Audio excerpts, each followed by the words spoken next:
Divide केलं होतं म्हणजे संध्याकाळच्या याला इव्हनिंग वॉचला. तर इव्हनिंग वॉच 6 to 9 जे आहे त्याला ते इव्हनिंग म्हणायचे. मिडनाईट 9 to 12 आणि कक्रो म्हणजे एकदम अशी गाढ झोपेशी, सॉरी, झोप लागण्याची. आणि त्याच्यानंतर ना मॉर्निंग वॉच जी असायची 3 ते 6. आणि कदाचित जेव्हा बरेच स्कॉलर्स या पॅसेजचा जेव्हा अभ्यास करतात त्यांचं म्हणणं असं आहे की ही जी वेळ आहे एकदम ती गाढ निद्रेची असावी. कारण की त्याचं कारण हे, कारण की ते काय झालं तिथं म्हणतात ते घाबरले. कारण की बऱ्याचदा जेव्हा जेव्हा मेंढपाळ असे राहणार असायचे निश्चितपणे ते तिथे असताना त्यांना सर्व पशूंचा म्हणजे निसर्ग जे म्हणजे सिंह किंवा जे हिंस्र पशु आहेत त्यांचा धोका असायचा. आणि त्यामुळे ते नियमित असे जागे असायचे आणि ते काय म्हणू शकतो एक अलर्ट असायचे. आणि हे अलर्ट असताना तिथे काय झालं बरं, त्या त्या वेळेस तिकडे देवाचा दूत प्रकट झाला. आणि देवाचा दूत प्रकट झाला. परंतु नुसतं तो प्रकट झाला आणि त्यांनी बरं काय काय झालं बरं तिथे, नुसतं तो प्रकट नाही झाला तर तिथे त्याच वचनामध्ये जर 9:9 आपण पाहिलं की देवाचा दूत पण प्रकट झाला आणि देवाचं गौरव त्यांच्या आजूबाला. आणि हे जर आपण असं पाहिलं की दूत तर आहेच पण त्यावेळेसच देवाचं गौरव हे अशा प्रकारे आहे की एक त्याचा एक इनविजिबल इन्कारनेशन, किंवा जसं जुन्या करारात आपण पाहतो की देव स्वतःला जसं प्रगट करतो. आपण गेल्या दिवसांमध्ये एक्सोडस निर्गमच्या पुस्तकामध्ये देखील आपण पाहिलं ख्रिस्त कसा आहे. आणि तसंच आपण पाहतो की अ, अ, गौरव जे आहे प्रभूचं ते एक टबरनाकल किंवा काय म्हणू शकतो टबरनाकल आपण निवास मंडपामध्ये कसं कसं तर तशा प्रकारची उपस्थिती तिथे देवदूतांसोबत तिथे आली. आणि त्यामुळे ते मेंढपाळ अचंबित झाले आणि ते घाबरले, म्हणले हे काय आहे. आणि त्यांना काहीच कल्पना नाही लागली. आणि ते म्हणाल त्यांच्या त्यांच्यात कदाचित ते एकमेकांकडे पाहू लागले असतील की अरे हे काय बरं होत आहे आमच्या सोबत. आणि असंच आपण जर पाहिलं तर ही जी देवाचं गौरव जे प्रकट होणं ह्याचे बरेचसे आपल्याला पाहायला मिळतं की देव त्याचं गौरव त्याच्या लोकांसाठी आणि विशेष करून त्याच्या निवडलेल्या लोकांसाठी वारंवार दाखवतो. आपण पाहतो की मोशेच्या निवडीच्या वेळेस देवाने त्याचं गौरव त्याला दाखवलं आणि त्याला म्हणलं की ही जागा पवित्र आहे, तुझे 5 जरा इथून काढ. आणि तशाच प्रकारे पुढे देखील आपल्याला बऱ्याच ठिकाणी प्रभू त्याचं गौरव दाखवतो निवास मंडपात जसं आपण पाहिलं. आणि पुढे जाऊन सर्वात शेवट जर आपण कुठे पाहतो देवाने त्याचं गौरव दाखवलं तर हिजकेल संदेष्टाला दाखवतं. आणि त्याच्यानंतर जवळपास 400 वर्ष काय होतं एकदम बोलतो ना शांततेचा काळ होता. देवाने स्वतःला प्रगटही केलं नव्हतं आणि कधीच देवाने काहीच वार्ता त्याच्या लोकांसोबत केली नव्हती. आणि जे देवाचं गौरव देवाने काय केलं होतं काढून घेतलं होतं एक प्रकारे म्हणू शकतो काही वेळासाठी. देव ते गौरव पुन्हा त्याच्या गौरवी योजनेमध्ये पुन्हा त्या मेंढपाळांसमोर आणत आहे आणि दाखवून देत आहे की माझं गौरव त्याच्या लोकांसाठी आणि विशेष करून जे नम्र दीन या जगातून काढून टाकलेले किंवा जगाच्या दृष्टीने हीन बनवणाऱ्या लोकांसाठी तो काय करत आहे दाखवून देत आहे की ह्यांच्यासाठी माझं गौरव आहे आणि ह्यांच्यासाठी मी हे माझी ही सुवार्थेची योजना करत आहे. आणि इथं आपल्याला पाहायला मिळतं की हे जे गौरव आहे ते जुन्या करारानुसार एका निवास मंडपात नाही आलं तर ते कुठे बरं आलं, एका रानामध्ये आलं. आणि तिथे किती अद्भुतरित्या जेव्हा मेंढपाळच्या समोर हे होतं ते काय म्हणतात बरं इकडे की ते घाबरले आणि त्याच्यामध्ये चुळबुळ निश्चितपणे झाले असेल. आणि नेहमी जर आपण पाहतो असं काही घडलं जुन्या करारात आणि नवीन करारामध्ये देवदूत सर्वप्रथम काय बरं वाक्य वापरतात तर फिअर नॉट, घाबरू नका, भयभीत होऊ नका. आणि याचं कारण हे कारण की जेव्हा जेव्हा देव त्याच्या लोकांची भेट घेतो ते एक रिस्पेक्टने किंवा एक आदराने त्याला घाबरतात आणि म्हणतात अरे हा तर तोच यावे देव जो आहे जो आम्हाला आदमाच्या बागेनंतर ना आणि आम्हाला नेहमी आमची काय करत आहे भेट घेत आहे. आणि त्यामुळे ते घाबरले. आणि देवदूत त्यांना काय म्हणत आहे की जेव्हा जेव्हा तिथे नेहमी असं भयभीत होऊ नका. त्याच्यानंतर ना देवदूत नेहमी काय म्हणतात एक बिहोळ आणि मराठीमध्ये काय म्हणू शकतो तो वचन पहा.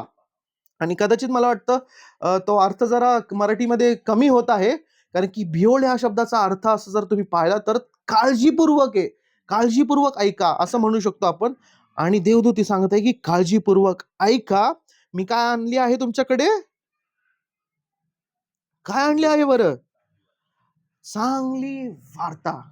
चांगली वार्ता. आणि हा जो चांगली वार्ता जो शब्द आहे ना, तो खूप अद्भुत आहे आणि मी ती ह्यासाठी म्हणत आहे, कारण की तो जो वर्ड ग्रीक भाषेत जेव्हा जेव्हा वारंवार येतो, त्याचा अर्थ काय होतो, की एका विजयाची घोषणा करणारा शब्द आहे. की उदाहरणार्थ दावीद राजा जर जिंकून आला, तर तो शब्द त्या संदर्भात वापरला जायचा. किंवा कोणी एखाद्या राजघराण्यात किंवा राजाला समजा मूल झाला आणि तो राजकुमार जन्माला आला, तर त्याची जी घोषणा व्हायची, त्याला गुड न्यूज. तो तो तशा प्रकारचा शब्द इथे वाक्यप्रचार इथे वापरण्यात आला आहे. आणि काय म्हणत आहे देवदूत, की मी तुम्हास काय करत आहे, चांगली बातमी अ, आणली आहे. आणि कशाबद्दलची बातमी? तर काय आहे, की पुढेच त्याच्याबद्दल काय आहे, की ग्रेट जॉय. मराठीमध्ये काय म्हणाले तिथे? मोठा आनंद. एक साधा आनंद आहे, मोठा आनंद. कोणासाठी? कुणासाठी? तिथे काय वर्षामध्ये लिहिलंय? सर्व सर्व लोकांसाठी. चांगली वार्ता आहे. कुणासाठी आहे? सर्व लोकांसाठी आहे. आणि ती काय देणार आहे? मोठा आनंद देणार आहे. आणि किती अद्भुतरित्या देव दाखवून देत आहे, की त्याच्या पुत्राच्या जन्माद्वारे जी चांगली बातमी आहे ती आम्हाला मिळाली.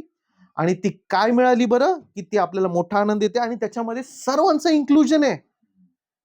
देवाने सर्वांचा विचार तिथे केला आहे. देवाने कुणालाच टाकलं नाही. आणि देवाची इच्छाच होती की सर्वांचं तारण होणं, परंतु देव त्याच्या योजनेमध्ये निवड करतो. आणि तीच निवड आपल्याला इथं पाहायला मिळते, की मेंढपाळांची झाली आणि त्यांच्या समोर ही केली, वाणी केली. आणि पुढे बरं काय काय होतं वचन आपण 10 मध्ये काय पाहतो, की सर्व लोकांची जेव्हा ती झाली, लोकांना ती निवड झाली आणि तिथेच ते थांबत नाही. तर की पुढे जाऊन देवदूत त्यांना ही फक्त वाणी करून त्यांना निघून जात नाही. तर तिकडे काय म्हणत आहे, की ती कुणासाठी झाली आहे? For unto you. वचन 11 मध्ये काय? तुम्हासाठी. तुम्हासाठी ती झाली आहे. आणि तो तिथं देवदूत देवाची ओळख करून देत आहे. आणि तो कुठे आहे किंवा ते त्याला कसं पाहू शकतात किंवा कुठे भेटू शकतात ह्याच्याबद्दल त्याला फक्त असं वाऱ्यावर सोडून देत नाही, तर त्यांना काय करतात? डिरेक्शन्स देतात. काय डिरेक्शन्स बरं इथं दिले आपण पाहूयात. वचन 11. वचन 11 मध्ये काय केलं आहे, की आज ह्या वेळेस किंवा आज ह्या दिवशी तुम्हासाठी दावीद नगरी काय जन्मला आहे? तारणारा जन्मला आहे. आणि का बरं इथं देवदूत दाविदाचा रेफरन्स देत आहे? का बरं देत आहे?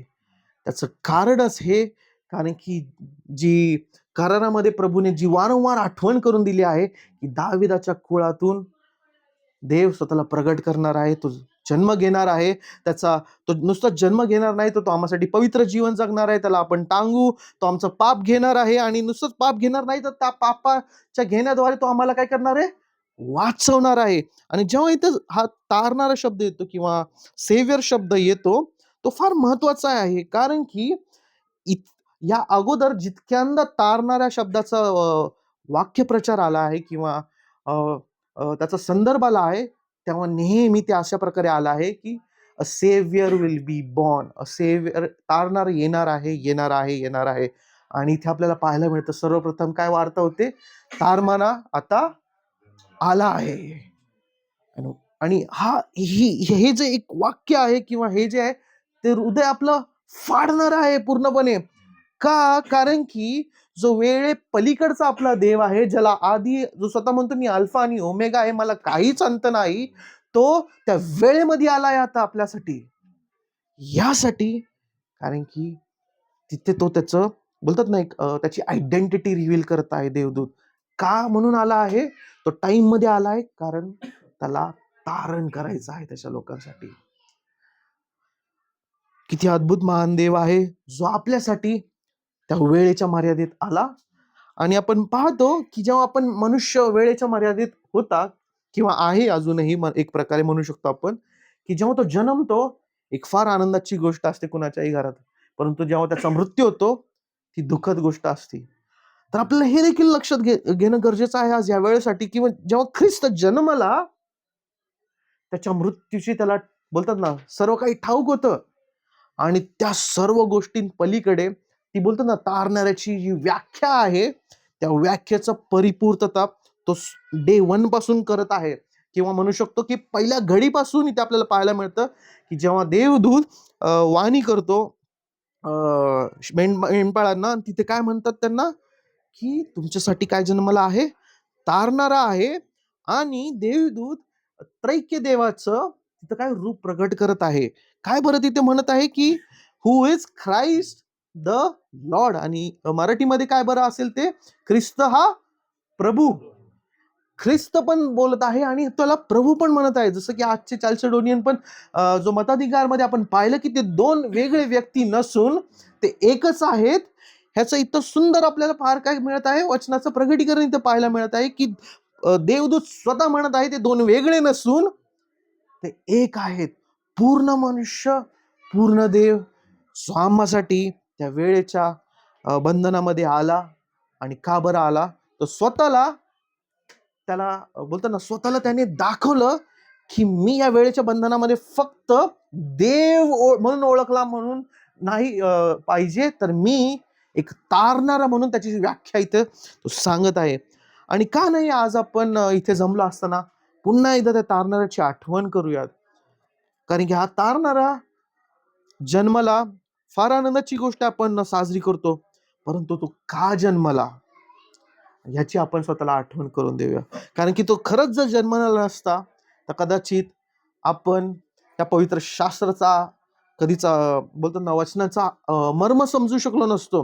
कारण की जसं योहान 1:1 मध्ये म्हणतो की तोच स्वतः शब्द आहे, तो शब्द देही झाला आणि तो काय झाला, त्याने आम्हात वस्ती केली. आणि तो तो वाक्यप्रचार इतका सुंदर आहे की त्याने आमच्यात वस्ती केली. ह्याचा अर्थ पौल जेव्हा ते योहान जेव्हा ते लिहितो, त्याचा अर्थ अशा प्रकारे आहे की त्या काळामध्ये रानांमध्ये जेव्हा लोक राहायचे, ते तिथे काय करायचे, तंबू बांधून राहायचे. आणि वस्ती करणं म्हणजे ते अशा प्रकारे आहे, आपण सर्वजण आता आपण काही दिवसांअगोदर कॅम्पला गेलो होतो आणि ते उदाहरण तिथे मला फार द्यायला की तिथे काही तंबूच होते खाली, बरोबर. ते अशा प्रकारे आहे, आपण सर्व तंबूमध्ये झोपलो आहे आणि देव म्हणत आहे आज मला इथे तुमच्या सोबत एका तंबूमध्ये झोपायचं. आणि किती महान तो देव आहे. तो म्हणतो मला माझं स्वर्ग सोडून तुमच्यामध्ये वस्ती करायची आहे. आणि का बरं करायची आहे, तो तुमच्या तारणासाठी करायचे आहे. आणि आपण तीच आठवण आज मनामध्ये ठेवूयात की प्रभू जो तारणारा म्हणून त्याचं ज्या रूपाने किंवा ज्या देहधारणेने तो आम्हामध्ये आला, त्या देहधारणेद्वारे काय बरं झालं. मग वचन 13 आपण पाहणार आहोत की तिथे जेव्हा तो झाला, तर तिथे फक्त त्यांनी ते तर हर्षित झालेच निश्चितपणे मेंढपाळ, परंतु त्याही पलीकडे काय झालं, आणि ते फार महत्वाचं आहे आपल्यासाठी बंधू आणि भगिनींनो, की तिथं काय बरं झालं. वचन 13 आणि 14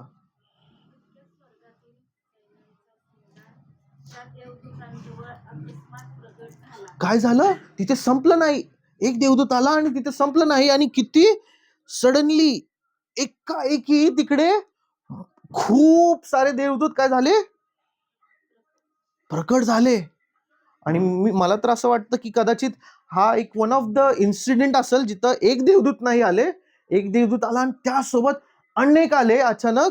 आणि काय बरं झालं तिथं, त्यांनी सर्वांनी स्तुतिगीत गायले. आणि काय बरं म्हणाले ते तिथे, ऊर्ध्वलोकी देवाला गौरव.